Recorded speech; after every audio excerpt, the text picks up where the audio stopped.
అందరికీ నమస్కారం. Welcome to news local. తూర్పుగోదావరి జిల్లా కపిలేశ్వరం మండలంలోని పుష్కర ఘాట్లను డివిజనల్ అభివృద్ధి అధికారి వీణాదేవి మండల అధికారులతో కలిసి గురువారం పరిశీలించారు. జిల్లా కలెక్టర్ ఆదేశాలతో మండలంలోని 7 పుష్కర ఘాట్లు పరిశీలించి వాటి ప్రస్తుత పరిస్థితులను జిల్లా కలెక్టర్కు నివేదిస్తామని మీడియాకు వివరించారు. రాబోయే 2027 జూన్ నెలలో నిర్వహించే గోదావరి నది పుష్కరాలు నిమిత్తం ఘాట్లు వద్ద కల్పించవలసిన మౌలిక వసతులపై సంబంధిత అధికారులతో చర్చించడం జరుగుతుందని, పుష్కర ఘాట్లు వద్ద ఆర్డబ్ల్యూఎస్ అధికారులచే భక్తులకు తాగునీటి సరఫరా, తాత్కాలిక మరుగుదొడ్లు, పంచాయతీరాజ్ శాఖ వారిచే దుస్తులు మార్చుకునేందుకు, పిండ ప్రదానానికి షెడ్యూల్ నిర్మాణం చేయుటకు ఏర్పాట్లు చేస్తున్నామని అన్నారు. ప్రస్తుతం కొన్ని పుష్కర ఘాట్లను గోదావరి వరదలో మునిగి ఉన్నాయని, వరద తగ్గిన తర్వాత వాటి రిపేర్ పనులు చేపట్టడం జరుగుతుందన్నారు. డిఎల్డిఓ వెంట MPP జుత్కో Venkatalakshmi, DLPO Nagalatha, MPDO Bhanuji Rao, పరిపాలనాధికారి Rajendra Prasad, EOPRD BV Prasad, Panchayati Raj Nageswararao, RWS Veerabhadraraju, irrigation AE, స్వర్ణ పంచాయతీ కార్యదర్శులు తదితరులు పాల్గొన్నారు.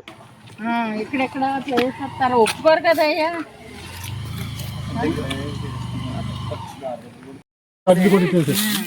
ఒకసారి పక్కన కొట్టిస్తే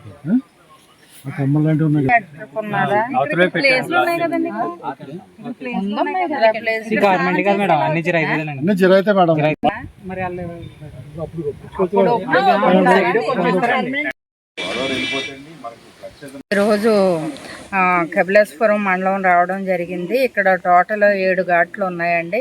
7 ఘాట్లు మరి మా కలెక్టర్ గారి ఆదేశాలతోటి ఘాట్స్ ఏం చేయాలి, ముందస్తు చర్యలు ఏం చేయాలి అనే ఉద్దేశంతో ఆల్ మండల్ లెవెల్ ఆఫీసర్స్, అదేవిధంగా డిఎల్పిఓ గారు, ఇక్కడ ప్రజాప్రతినిధులు మాట్లాడడం జరిగింది. ముఖ్యంగా ఈ ఘాట్లు పరిశీలిస్తే ఇప్పుడు ప్రస్తుతం వరదలో కొన్ని ఘాట్లు మునిగి ఉండడం వల్ల పూర్తిగా పరిశీలించలేకపోయాము.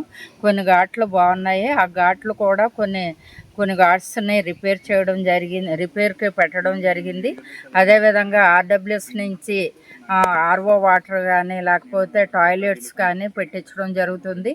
అదేవిధంగా గ్రామ పంచాయతీ నుంచి శానిటేషను, అదేవిధంగా డ్రెస్ చేంజింగ్ రూమ్స్, అలాగే పిండ ప్రధానం షెడ్స్, ఇవి భక్తులకి అసౌకర్యం కలగకుండా ఇప్పటి నుంచే ఒక యాక్షన్ ప్లాన్ తోటి ముందుకు వెళ్ళినట్లయితే అప్పుడు మనం బాగా చేయొచ్చు అనే ఉద్దేశంతో మొదటగా ఈరోజు రావడం జరిగింది.